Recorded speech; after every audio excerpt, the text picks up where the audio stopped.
السلام علیکم جی بھائی جان، یہ ہمارے پیارے بھائی ہیں دعوت اسلامی والے FGR والے.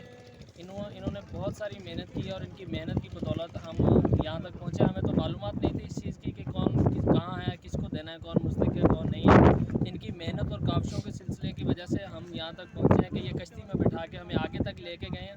وہاں جا کے جو واقعی میں حقدار لوگ ہیں، جو مستحق ہیں، ان تک ہم نے جو بھی ہمیں اللہ پاک نے توفیق دی، ہم نے وہ سامان ان تک پہنچایا. یہ ساری ان کی محنت کی وجہ سے ہوا ہے. ان کو معلومات بھی ہے اور ماشاءاللہ ان نے بہت سارا انہوں نے جو سٹرگل کیا ہے ان علاقوں کا، جہاں تک گاڑیاں کوئی چیز سواری نہیں پہنچتی، کشتیوں کے ذریعے